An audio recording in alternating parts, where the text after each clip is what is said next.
तुम्ही पाहत आहात MCN न्यूज मराठी।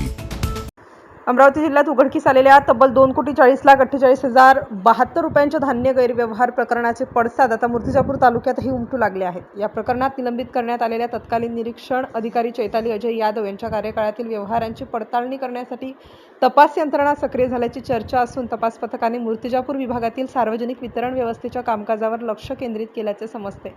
जिल्हा पुरवठा विभागाच्या चौकशीत जानेवारी 2023 ते डिसेंबर 2025 या कालावधीत हजारो क्विंटल धान्याच्या कथित अपहाराची बाब समोर आली आहे। 27 मार्च 2026 रोजी सादर करण्यात आलेल्या अंतरिम चौकशी अहवालानुसार शासनाला 2,40,00,000 रुपयांहून अधिक आर्थिक फटका बसल्याचे नमूद करण्यात आले। यानंतर संबंधित 2 अधिकाऱ्यांविरुद्ध पोलिसात तक्रार दाखल करण्यात आली असून काही रेशन दुकानदारांचे परवानेही रद्द करण्यात आले आहेत। मूर्तिजापूर शहर व तालुक्यात सार्वजनिक वितरण व्यवस्थेतील धान्याच्या कथित काळाबाजाराबाबत यापूर्वी विविध वृत्तपत्रे आणि प्रसारमाध्यमातून सातत्याने बातम्या प्रकाशित झाल्या होत्या। त्यामुळे जिल्हास्तरीय चौकशीचा फोकस आता मूर्तिजापूरकडे वळल्याचे चित्र दिसून येत आहे। तपास पथकाच्या छाननीत वितरण नोंदी, धान्य उचल, लाभार्थी नोंदी आणि इतर कागदपत्रांची पडताळणी केली जात असल्याची माहिती सूत्रांकडून मिळत आहे।